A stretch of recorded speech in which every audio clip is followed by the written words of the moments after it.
요한복음 16장 말씀을 통해서 돕는 분 성령님이라는 제목으로 하나님의 말씀을 나눠보려고 합니다. 요한복음 14장에서 16장은 다른 복음서는 찾아볼 수 없는 아주 중요한 말씀이 기록되어 있습니다. 예수님께서 잡히시던 그날 밤에 11 제자와 함께 나누신 말씀이죠. 11 제자들이 주님께서 아버지께로 간다는 말씀을 하시자 마음에 근심이 있습니다. 그리고 또 주님께서 잡히고 나시면 제자들에게 임할 그 핍박과 박해를 보시면서 이들을 준비시키기 원하셨습니다. 바로 그런 의미에서 주님께서 16장 말씀을 통해서 특별히 성령님을 보내시겠다는 약속을 하셨죠. 성령님과 함께 또 약속하신 것이 뭔가 하면은 이제 주님의 거룩한 이름으로 무엇을 구하든지 응답하시겠다라는 말씀으로 위로하십니다. 16장 말씀은 성령이라고 할 수 있죠.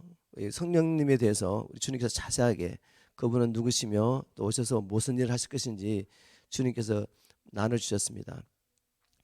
이 말씀은 제자들뿐만 아니라 오늘날 또 우리가 승리하는 삶을 살기 위해서는 반드시 알아야 할 말씀입니다.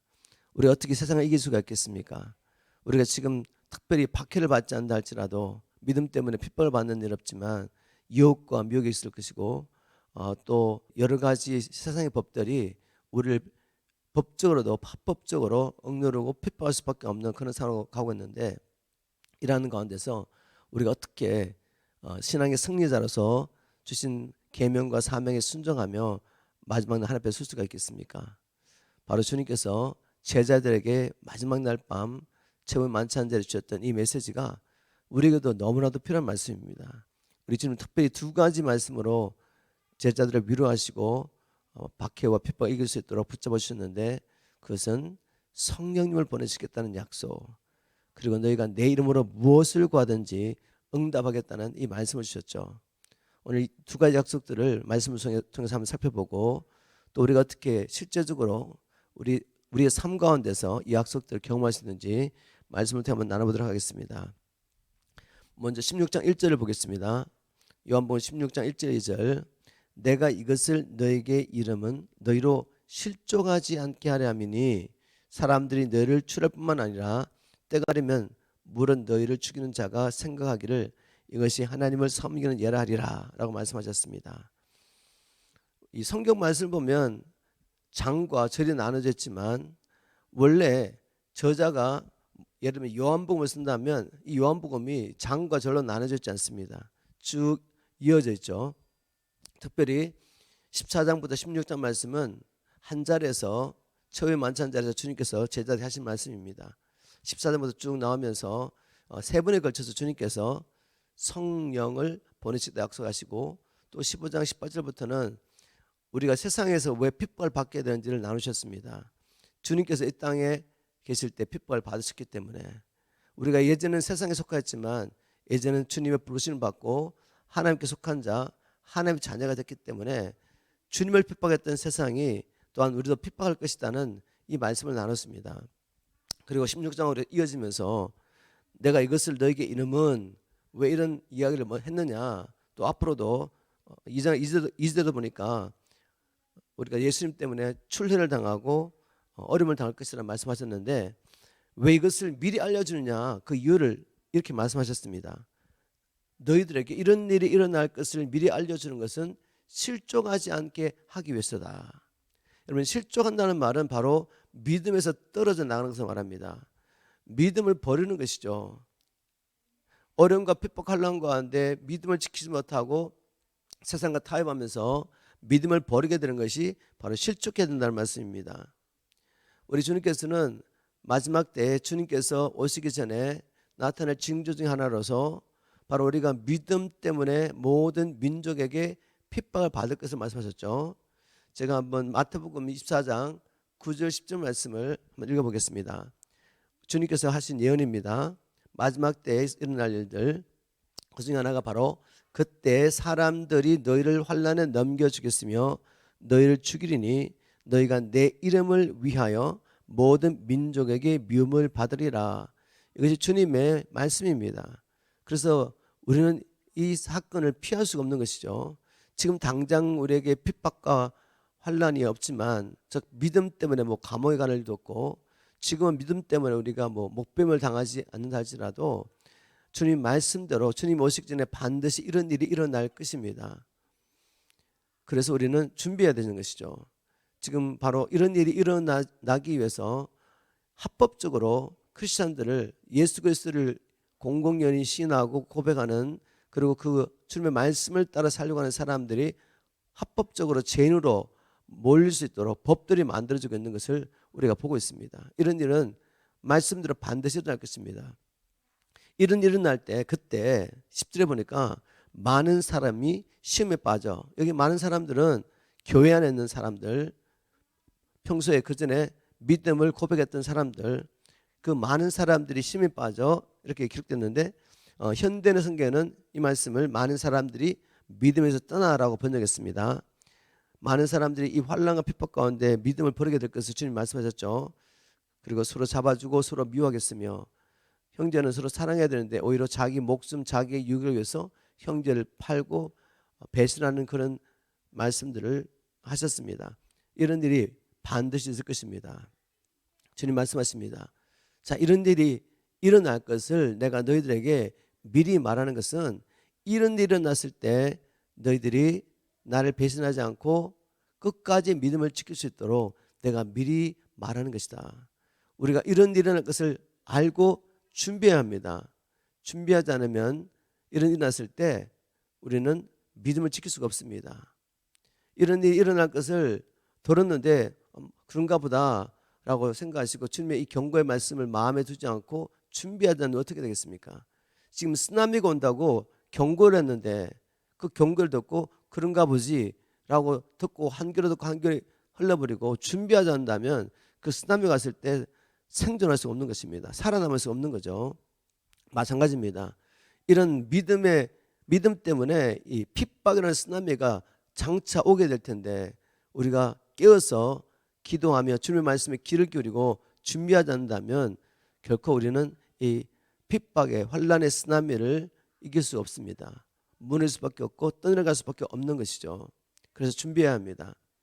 우리 주님께서 제자들에게 특별히 두 가지를 약속하셨는데 이 말씀을 오늘 우리가 하나의 말씀을 받고 우리가 이 말씀으로 미리 준비해야 됩니다. 지금도 세상에 미혹이라는 것과 유혹이라는 것이 우리 삶 가운데 홍수처럼 밀려오고 있죠. 이럴 때 우리가 정신을 차리고 깨어서 준비하지 않으면 이 홍수, 유혹과 미혹의 홍수에 떠내려갈 수밖에 없는 것입니다. 자, 그러면 우리 주님께서는 제자 어떻게 준비시켰습니까? 제자들에게 성령을 보내셨다고 약속하시죠.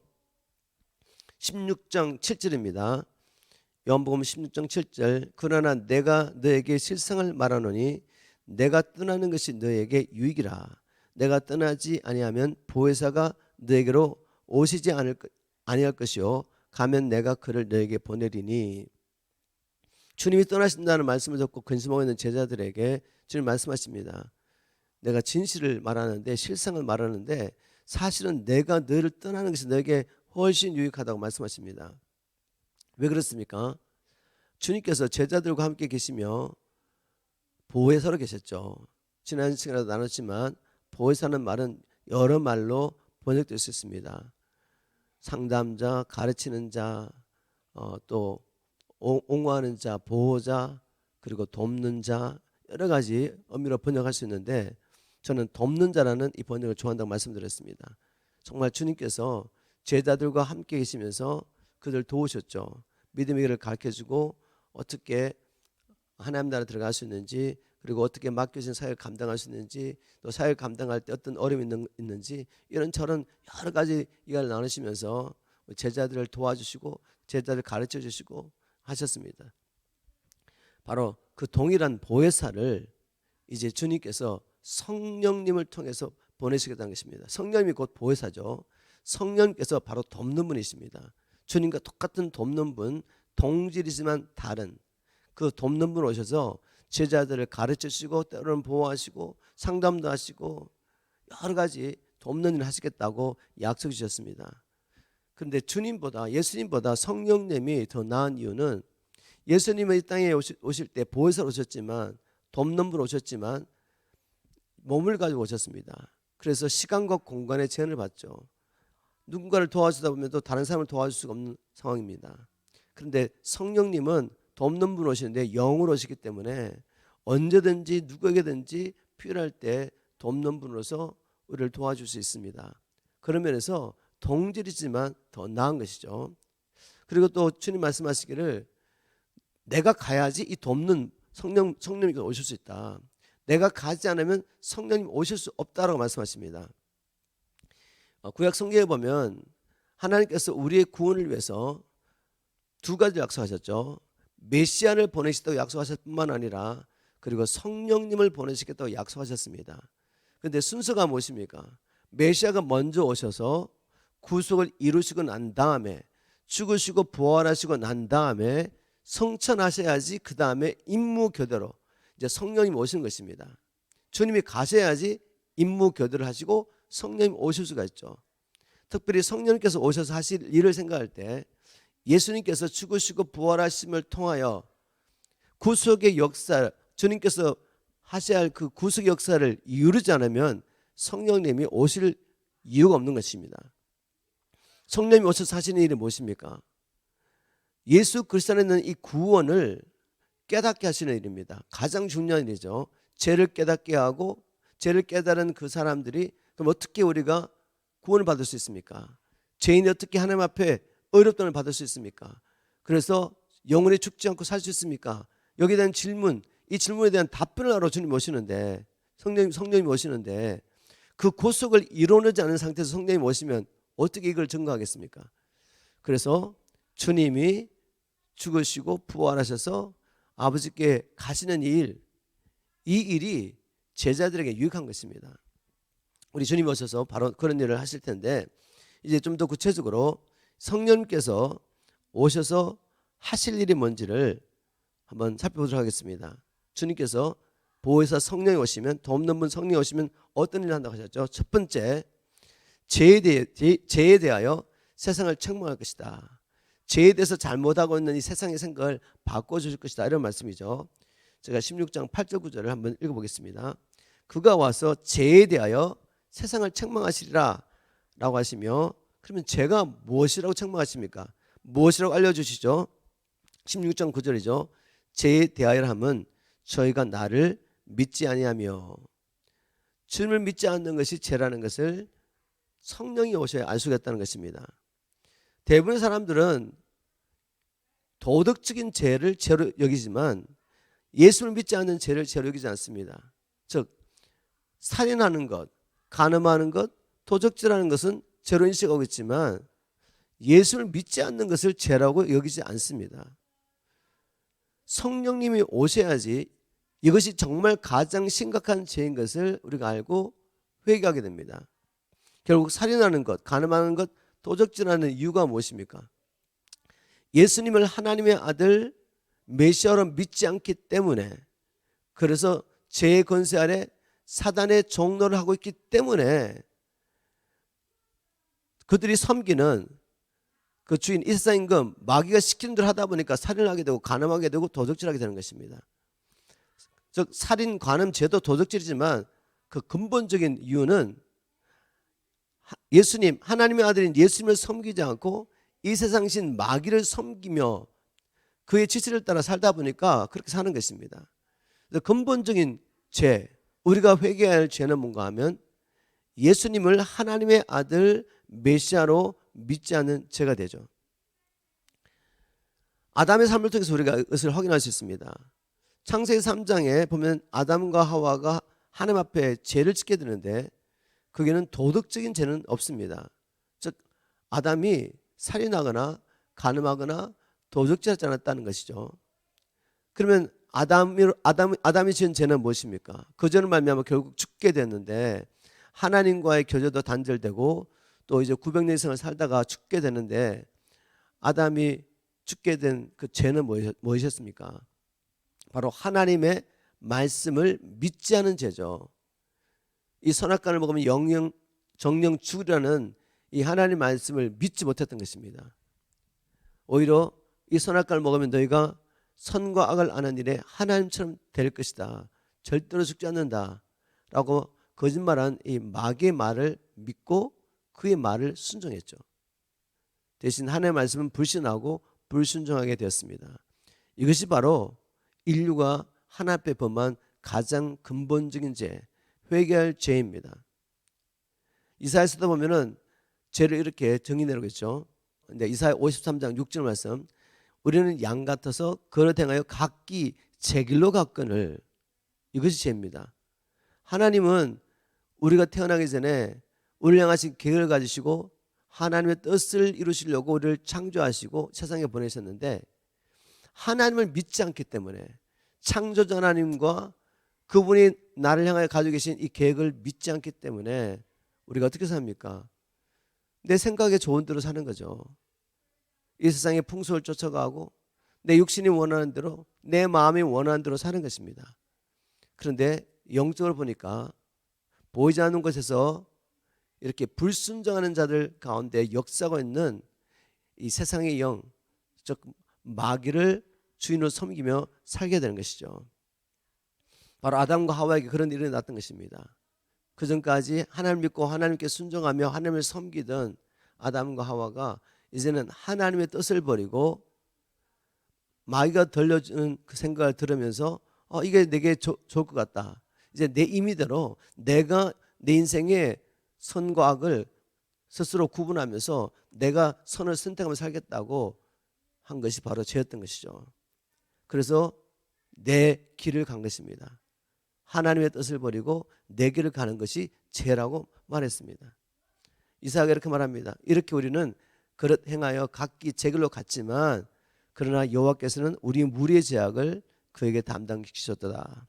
우리의 이 죄, 하나님을 믿지 않고 내 길을 간 이 죄, 이 죄에 대한 죄책을 우리 하나님께서 어린 양 예수에게 담당시키셨도다. 이렇게 이사야가 예언했습니다. 바로 그분이 나사렛 예수 그리스도시죠.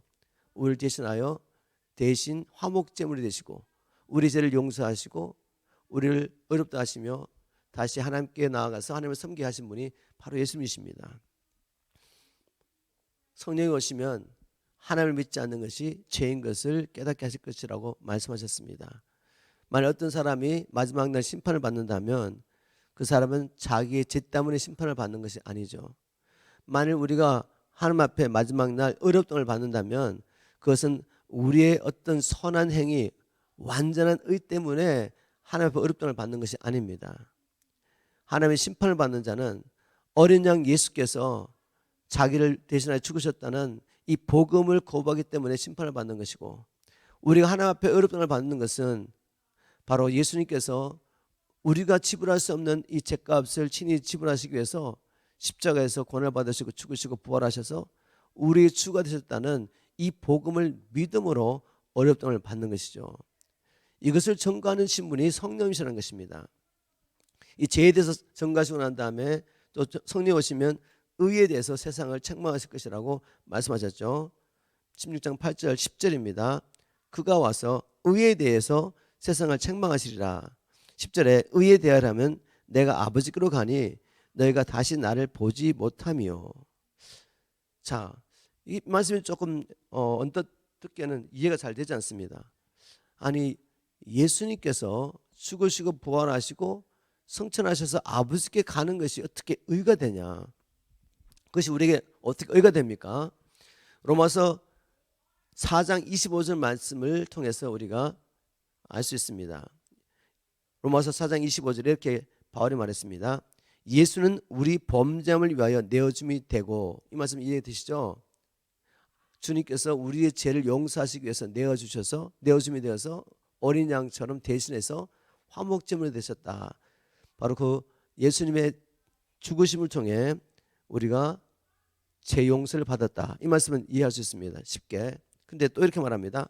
또한 우리를 어렵다 하심을 위하여 살아나셨느니라. 주님이 부활하신 그것이 바로 우리의 의가 된다는 말이에요. 주님이 부활하지 않았다면 우리는 어렵다함을 받을 수가 없습니다. 자, 이 말씀 어떻게 우리가 이해할 수 있습니까? 구약시대 때 대제사장이 속죄일에 피를 가지고 지성소로 들어가는 그 사건을 통해 설명할 수 있습니다. 1년에 한 번씩 대제사장은 어린 양의 피를 가지고 이스라엘 민족의 죄, 자신의 죄뿐만 아니라 이스라엘 민족의 죄를 대속하기 위해서 지성소로 들어갑니다. 1년에 한 번. 그래서 그 피를 시온자에 뿌리죠. 바로 그 피를 뿌림을 통해서 죄 용서를 받게 됩니다. 그런데 대제사장이 피를 가지고 들어갔는데, 피를 뿌렸는데 무슨 이유인지 하나님께서 그 죄를 용서하지 않으세요. 그럼 어떻게 됩니까? 제사장이 지성소에 들어갔지만 살아서 나올 수 없습니다. 죽게 됩니다. 그런데 아무나도 지성소에 들어갈 수가 없어요. 그 하나님의 거룩한 임재 앞에 들어갔다가, 죄인이 들어갔다가 그냥 그 임재 앞에 죽는 것입니다. 근데 제사장의 옷에다가 방울을 달아놓으면서 제사장이 움직일 때마다 방울 소리가 나는데, 그 방울 소리가 나면 아, 살아있구나. 근데 들어갔는데 나오질 않아요. 방울 소리도 나지 않습니다. 그러면 죽었다는 말입니다. 그러면 줄을 가지고 끌어내야 합니다. 자, 이 말씀을 통해 주님의 부활하심이 우리의 의로움이라는 말씀을 이해할 수 있습니다. 즉, 예수님께서 십자가에 죽으시고 피를 쏟으시고 부활했다는 것은 무엇입니까? 대제사장이 지성소에서 살아서 나왔단 말이죠. 아, 우리 주님께서, 하나님께서 아들 예수의 피를 받으시고 우리를 용서했구나. 용서했기 때문에, 죄인이 아니기 때문에 살 수가 있는 것입니다. 이해가십니까? 예수님의 피를 뿌렸는데도 불구하고 부활하지 않았다는 것은 아버지께서 그 피를 받으시고 우리의 죄를 용서하지 않았다는 말씀이에요. 그분의 사심이 곧 내가 사는 것입니다. 내가 그리스도 예수 안에서 예수의 피로 사셨다는 것은 나는 이제 죄인이 아니라는 거죠.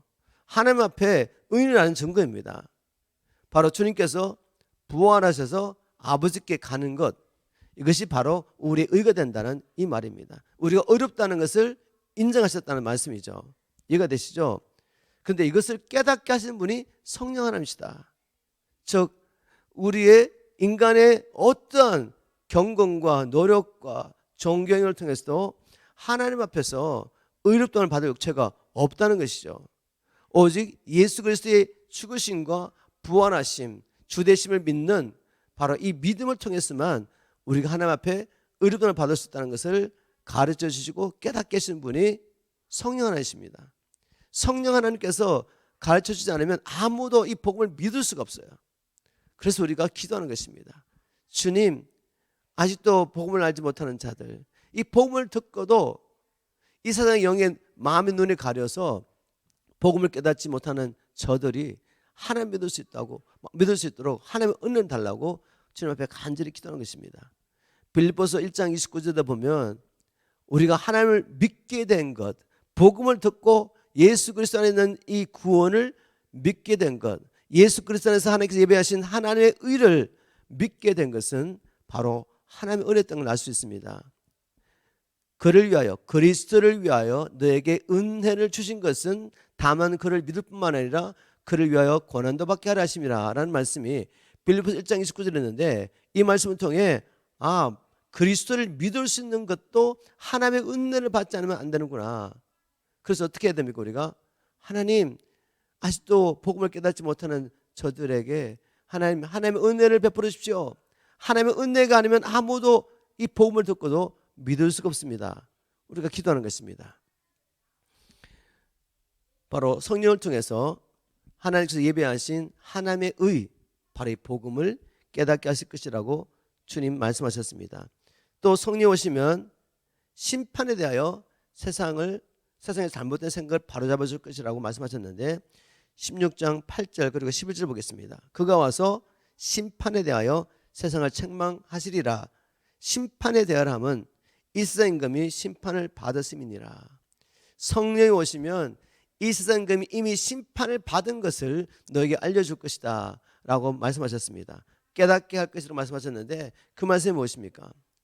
예수님의 죽으심과 부활하심이 결국 마귀에게는 심판이 되는 것입니다. 이 세상 임금이 심판받는 사건이었다는 거죠. 이것은 창세기 3장 15절 하나님의 약속의 성취입니다. 아담의 범죄가 난 다음에 그 범죄로 말미암아 마귀의 건세를 들어갔죠. 마귀의 종이 됐습니다. 이들을 구원하시기 위해서 주님께서 복음을 선포하십니다. 창세기 3장 15절 그리고 21절이 바로 주님의 복음이죠. 우리가 이것을 원시 복음이라고 말하는데 바로 그 원시 복음 가운데 어떤 내용이 있습니까? 여인의 후손이 뱀의 머리를 상하게 할 것이다. 여인의 후손이 뱀의 머리를 깨뜨릴 것이라는 복음이 있습니다.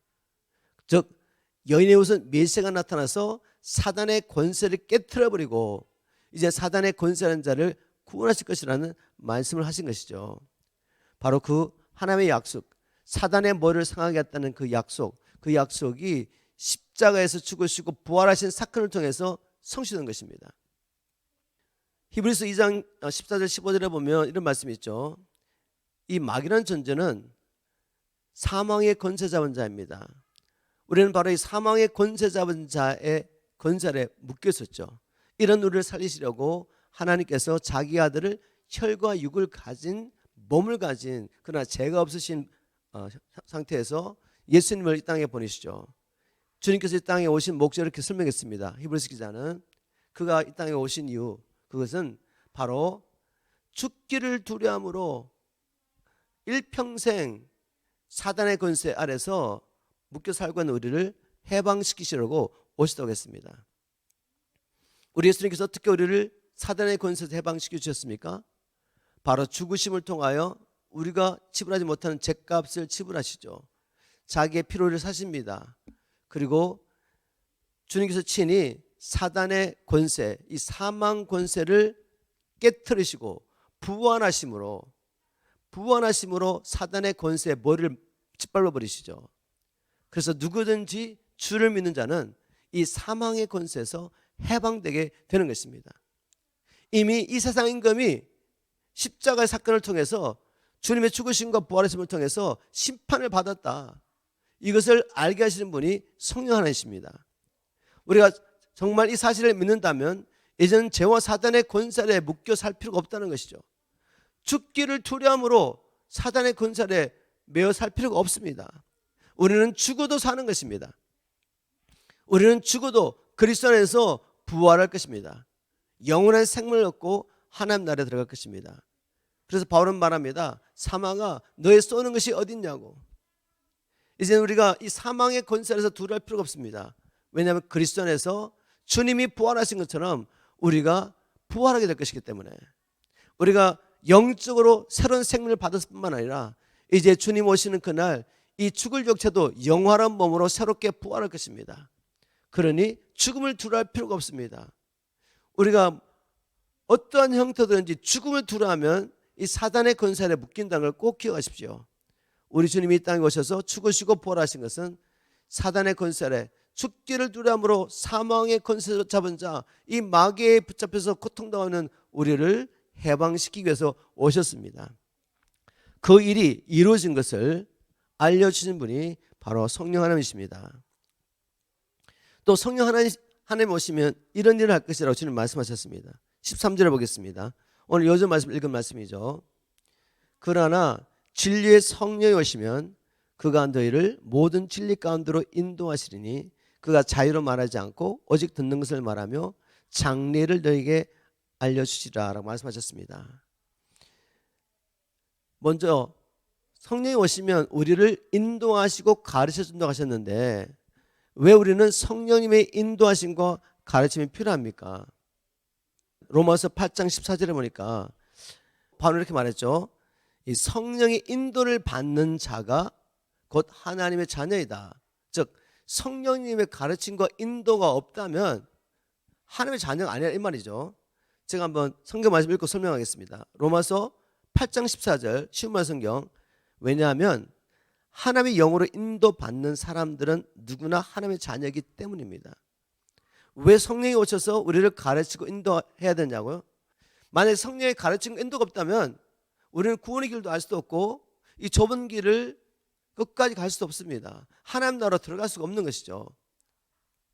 성령의 가르침과 인도하심, 이것이 하나님의 자녀된 증거인 것을 바울은 말했습니다. 또 우리가 성령의 인도하심과 가르침을 받아야 되는 이유, 그것은 우리가 죽지 않고 살기 위해서입니다. 바울이 이렇게 말했습니다. 육신의 생각은 사망이요 영의 생각은 생명과 평안이라. 우리가 육신을 따라 육신의 생각대로 살면 어떻게 되죠? 죽습니다. 이 세상에서 죽음을 경험하게 되고 하나님의 통치가 이루어지지 않으니까 우리 삶 가운데 성령 안에서 의와 평강과 희락이 없습니다. 세상 사람과 똑같이 죽음을 경험합니다. 그리고 영원한 난에 들어갈 수 없죠.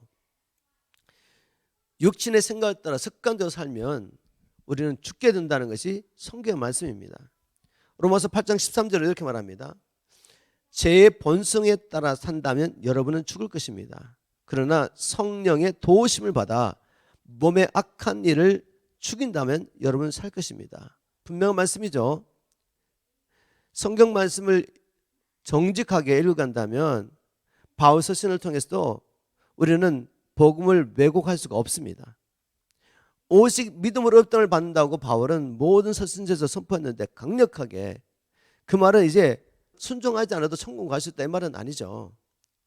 주님 말씀대로 하면 나더러 주여 주여 한다고 나 천국 가는 게 아니지 않습니까? 아버지의 뜻대로 행하는 자라만 들어간다고 하셨죠. 그렇다면 복음은 우리의 죄를 용서할 뿐만 아니라 이 복음의 능력은 우리라면 순종하게 해야 합니다. 바울이 그걸 말하고 있는 것이죠. 우리가 예전에는 하나님의 말씀에 순종할 수 없었습니다. 육신에 연약해서 우리 힘은 할 수가 없었죠. 그래서 예수 그리스도를 믿음으로 말미암아 하나님의 자녀가 된 자에게 하나님께서 선물로 성령을 보내십니다.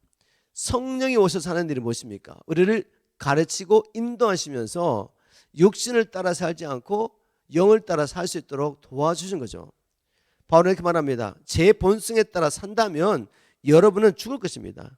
우리가 습관적으로 제 본성을 따라 살면 죽을 수밖에 없다는 말이죠. 그러나 성령의 도우심을 받아 몸의 악한 일을 죽인다면 성령의 도우심을 받을 때 그분의 인도하심과 가르침을 따라갈 때 우리가 이 몸의 악한 욕심을 따라 살지 않을 수 있다는 것이죠. 그래서 살 수가 있습니다. 이 땅에서도 하나님 나라를 경험할 수 있고 또 저 영원한 하나님 나라로 들어가게 되는 것이죠. 성령의 인도하심과 가르침을 따라갈 때. 그러나 이런 하나님의 은혜를 경험하고 난 다음에도 죄가 좋고 세상에 좋아서 육신대로 계속 습관적으로 사시고 세상을 따라간다면 우리는 죽게 될 것입니다. 이 땅에서 죽게 되고 영적으로 하나님 나라 경험하지 못하고 저 영원한 하나님 나라로 갈 수가 없는 것이죠. 자, 그러면 성령님은 어떤 방법으로 우리를 인도하시고 가르치냐 이거죠. 이게 중요하겠죠. 너무 복잡하게 생각할 거 없습니다. 많은 분들이 뭐 특별하게 어떤 뭐 육성으로 성령의 음성을 들어야 되는 건지 천사가 와서 또 이렇게 보여줘야 되는 건지 특별한 꿈이나 환상을 통해서 인도하시는 건지 이렇게 생각할 수 있는데 그렇지 않습니다. 우리의 평생에 초자연적으로 이렇게 하나님께서 우리를 인도하시는 것은 아마 뭐 한두 번 손에 꼽힐 만할 겁니다. 그런 인도가 없이도 얼마든지 우리는 인도를 받을 수가 있고 또 믿음의 선지자들도 사도 바울 같은 사람도 그의 삶 가운데 이렇게 특별한 방법으로 인도를 받은 것은 아마 몇 번 되지 않죠. 그럼 하나님께서 우리를 어떻게 인도하십니까? 아주 쉽습니다. 여러분이 하나님을 믿지 않았을 때 어떻게 이 세상 임금의 인도와 가르침을 받고 살았느냐를 생각하시면 돼요. 쉽죠, 그죠? 악한 영이 와서 자기를 보여주면서 나는 이 세상 임금 사단의 사자인데 내가 너에게 명령한다 뭐 이렇게 말하지 않았지 않습니까? 특별한 방법으로 인도하지 않습니다. 이 세상 임금을 섬길 때도 바로 우리가 보고 듣고 훈련받고 교육받고 경험하는 모든 걸 통해서 우리 안에 들어있는 이 생각을 통해서 이 세상 임금이 우리를 이끌어 갔습니다. 우리를 교육하고 자기 나라와 뜻을 이루어갈 수 있도록 우리를 교육하고 이끌어 갔습니다. 똑같은 방법이죠. 우리 주님께서도 다른 방법을 사용하지 않습니다. 어떤 방법이겠습니까? 말씀을 통해 가르치시죠. 말씀. 성령의 감동으로 기록된 우리의 구원을 위해서 온전한 계시를 이미 주셨습니다. 하나님이 창세부터 요한계시록 말씀을 통해서 수천 년 동안 주의 종들이 하나님의 성령의 감동을 받고 예수 그리스도 안에서 하나님의 나라를 이루어 가신 하나님의 구원 계획을 처음부터 끝까지 다 보여주셨습니다. 문제는 성령이 아니면 이게 깨닫지 않는다는 거죠. 예수님 당시에 바리새인과 서기관들 얼마나 열심히 성경을 공부했습니까? 여기서 영성을 얻는 줄 알고 부지런히 성경을 연구했지만 결국 무엇이 없었죠? 성령의 인도와 가르침이 없었습니다. 그런데 우리는 성령의 인도와 가르침이 있습니다. 그런데 이 성령께서 무엇을 통해 가르쳐 준다고요? 우리 인도하신다고요? 바로 성령께서 친히 감동으로 기록하신 이 성경 말씀을 통해서 우리를 가르치시고 인도하시는 믿으시기 바랍니다. 그렇기 때문에 우리가 날마다 우리의 마음을 주님의 말씀으로 채우지 않는다면, 우리의 눈을 통해 끊임없이 주의 말씀을 보고 우리의 귀를 통해서 끊임없이 주님으로부터는 음성을 듣지 않으면, 하나님의 말씀을 듣지 않으면 우리 안에 쌓이는 게 무엇이겠습니까? 세상의 것이죠. 세상의 것. 무엇이든지 가득한 것을 따라 우리는 묵상하고 그리고 말하고 행동하는 존재입니다. 하나님께서 우리에게 성령을 보내셔서 우리를 인도하실 때, 물론 하나님께서 기적과 표적 그리고 초자연적인 방법으로 천사의 방문하든지 환상이나 꿈을 통해 얼마든지 지금도 인도할 수 있습니다. 그런데 그런 것만을 따라가다 보면 오히려 미혹을 받게 되고 하나님의 인도를 받는 것이 너무나도 인도를 받지 못할 겁니다. 아마 그런 특별한 방법을 기다리신다면. 그러나 하나님께서 이렇게 너무나 자연스러운 방법으로 우리에게 주신 진리의 말씀을 통해서 우리 인도하시는 걸 알 때 우리는 부지런히 하나님의 말씀 가운데서 매일매일 삶 가운데서 하나님의 나라를 이루어가기 위해서 주님 말씀에 순종하고 주신 사명을 감당하기 필요한 모든 것들을 말씀 가운데서 찾고 인도를 받을 수 있습니다. 그리고 주님께서 또 하나님의 양무리를 인도하시기 위해서, 가르치시고 인도하시기 위해서 세우신 오중 사역자들 있죠. 에베소서 4장 11절에 보니까 그가, 예수님께서 특별히 교회에 오중 사역자를 기름 부으시고 세우셨습니다. 사도, 그리고 선지자, 복음 전하는 자, 목사와 교사라는 오중 사역자를 주셨어요. 무엇을 위해서? 성도를 온전케 해서 하나님께서 성도들에게 맡겨주신 이 사명을 다 감당하고 하나님 앞에 설 수 있도록 이 오중 사역자를 보내주셨습니다. 그래서 주님께서 기름 부으시고 세우신 주의 종들을 통해 하나님 말씀하시죠. 그리고 인도하십니다. 이것을 따라가는 것입니다. 그럴 때 바로 우리가 성령의 가르침과 인도를 받으며 넉넉히 주신 사명과 계명에 순종하며 하나님의 뜻을 온전히 이루고 하나님 앞에 설 수 있는 것입니다. 자, 이렇게 성령님이 오셔가지고 제자들을 도와주셔서, 돕는 분 성령님 오셔가지고 죄에 대해서, 의에 대해서, 심판에 대해서 잘못된 생각을 바꿔주시고 또 진리의 성령이 오셔서 가르치며 인도하시겠다고 약속하셨습니다. 그리고 이 시점에 주님이 이런 말씀하시는데, 제자들이 비록 이해를 못했지만 주님께서는 주님의 받으실 고난과 부활 후에 그들이 어떻게 기쁨을 누리게 될 것을 말씀하셨습니다. 잘 한번 들어보십시오. 제자들은 지금 주님께서 하신 말씀이 이해가 안 돼요. 이해가 되지 않지만 주님은 하셨습니다. 우리가 이해가 되지 않지만 주님이 하신 이유가 뭐죠? 기억날 때가 온다는 것입니다. 성령이 오셔서 우리 안에 계시면 지금 비록 이해가 되지 않지만 들은 말씀을 기억나게 하시며, 아, 바로 이 말씀이구나 라고 깨닫게 되는 순간이 있다는 것입니다. 자, 그 말씀이 뭐냐? 16장 20절부터 22절까지 한번 보겠습니다. 내가 진실로 진실로 너에게 이르노니 너희는 곡하고 애통하겠으나, 아니 왜 갑자기 제자들이 곡하고 애통한다고 말합니까? 곡하고 애통하는 것은 언제 하죠? 장례식 때 하는 거 아닙니까? 근데 주님께서 자기의 장례, 우리를 위해서 십자가에 죽으실 것을 이렇게 예언하신 거죠. 그러나 제자들의 마음 가운데 절대로 그런 일이 일어나면 안 됩니다. 주님께서 몇 번이나 고난에 대해서 말씀하셨고 고난을 받고 3일 만에 부활할 것을 말씀하셨지만 절대로 접수가 안 됩니다. 제자들에게는. 왜? 자기 생각이 가득하기 때문에. 아니야, 내가 생각하는 메시아는 이스라엘 백성들을 이 로마의 속국에서 해방시켜줘서 이스라엘 나라가 열방을 다스리는 그런 나라가 돼서 이제 메시아가 온 열방을 가르치며 온 세계가 하나님의 나라, 메시아 왕국이 되는 그런 꿈을 꾸고 있습니다. 물론 그 일이 일어날 것입니다. 주님이 재림하실 때. 그런데 눈에 보이는 세상의 정치 이전에 우리가 어디서부터 구원을 받아야 됩니까? 사단의 권세에서 구원을 받아야죠.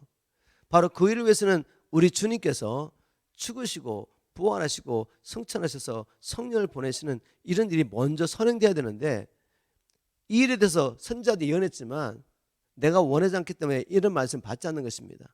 말씀을 통해서도 내가 원하는 말씀 받으니까 지금은 때가 그 때가 아닌데도 제자들은 그런 메시아를 기대하고 있는 것이죠. 그러니 주님께서 아무리 말씀하셔도 들어가지 않습니다. 이해가 안 됩니다. 그러나 주님 말씀하십니다. 너희는 곡하고 애통할 것이다. 그러나 세상은 기뻐하리라. 세상은 기뻐한대요. 마치 자기들이 이긴 것처럼. 정말 우리에게 위협적인 존재였던 저 예수가 마침내 거짓 선지자로 드러나서 십자가에 못 박혀 죽은 거죠. 그래서 종교자들이 기뻐합니다. 마귀에 속한 자들, 이 세상에 속한 자들이, 이 종교인들이 기뻐하죠. 그러나 너희는 근심하겠으나 너희 근심이 도리어 기쁨이 되리라. 어떻게 근심이 기쁨이 됩니까? 21절, 여자가 해산하게 되면 그때가 이르렀으므로 근심하나 아이를 낳으면 세상에 사람 낳은 기쁨을 인하여 그 고통을 다시 기억하지 아니하느니라. 여자가 해산하는 것을 통해서 설명합니다. 여인이 해산하게 되면 해산의 고통을 생각하며 근심하게 되지만, 그렇지만 그 시간은 지나가게 되죠.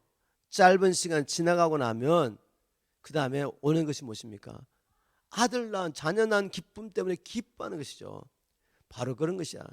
내가 비록 고난을 받고 십자가 못 박혀 죽을 것이지만, 그러나 성령의 권능으로 부활해서 다시 너희들이 나타날 때 너희들의 기쁨을 아무도 빼앗아갈 수 없을 거야. 주님의 죽으심과 부활하심, 이렇게 말씀하는 것입니다.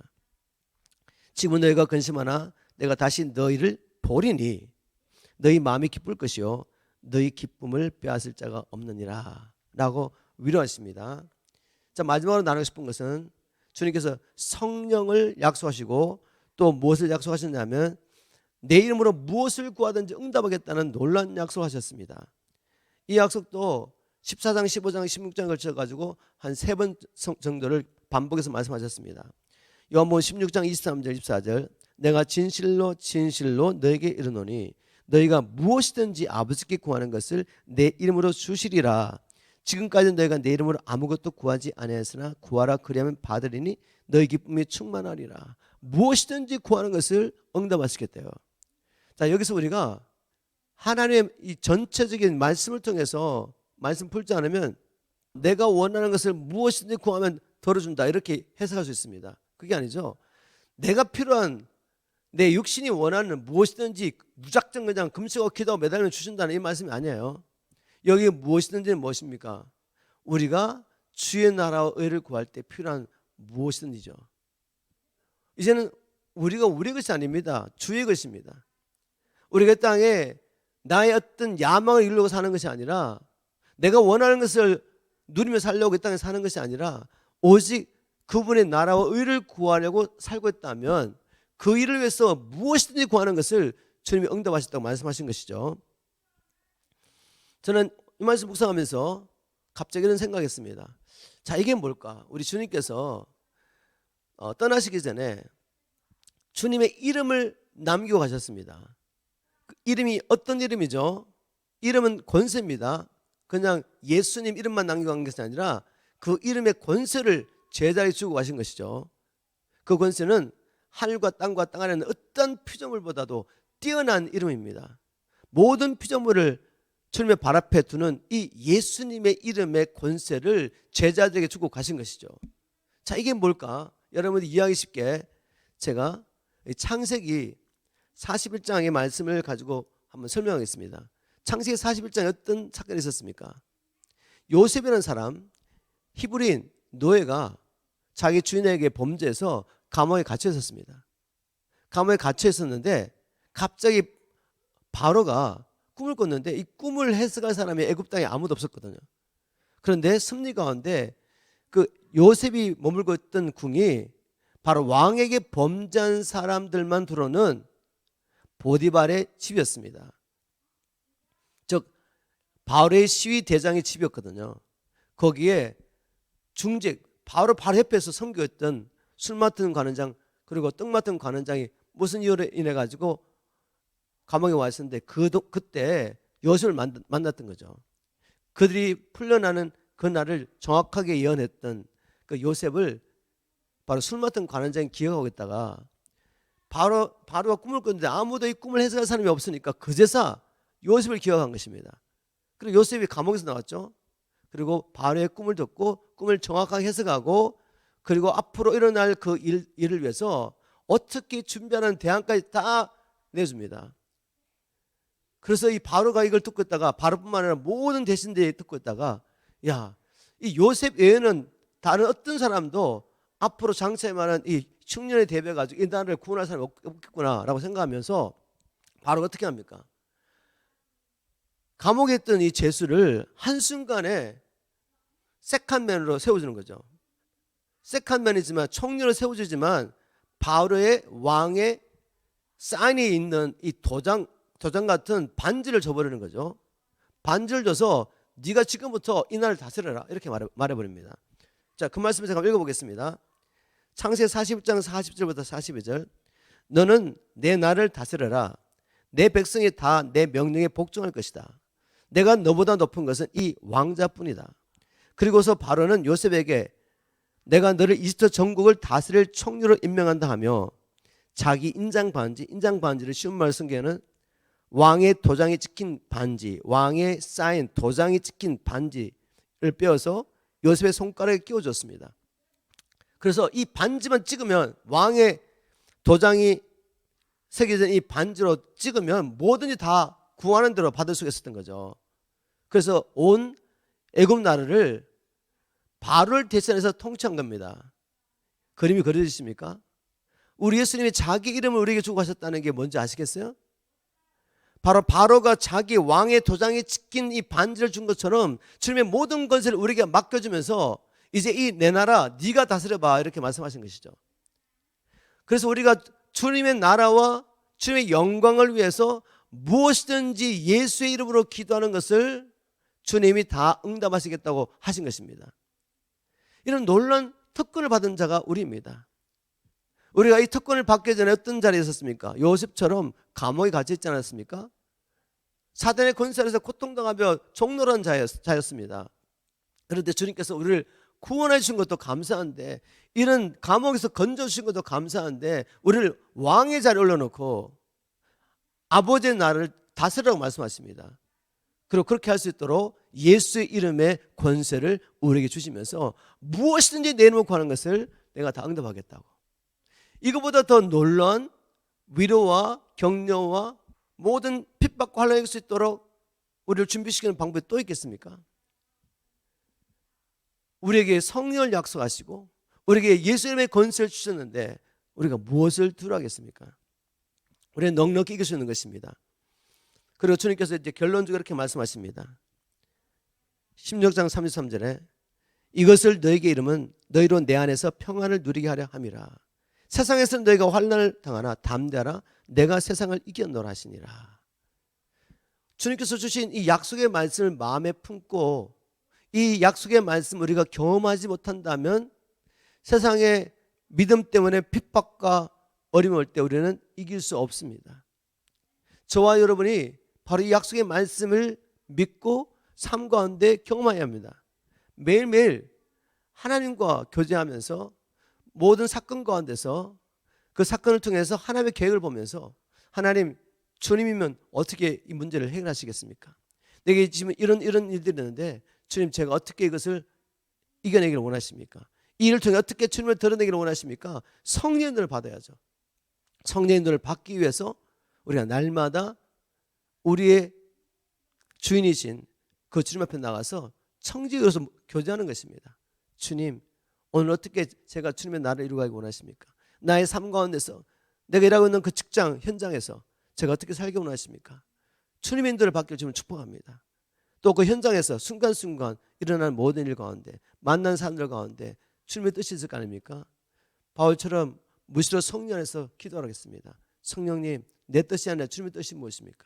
가정에서든지 자녀의 관계 속에서든지 부부지간의 관계에 있든지 주님의 뜻을 찾으면서 이렇게 인도를 받아야 합니다.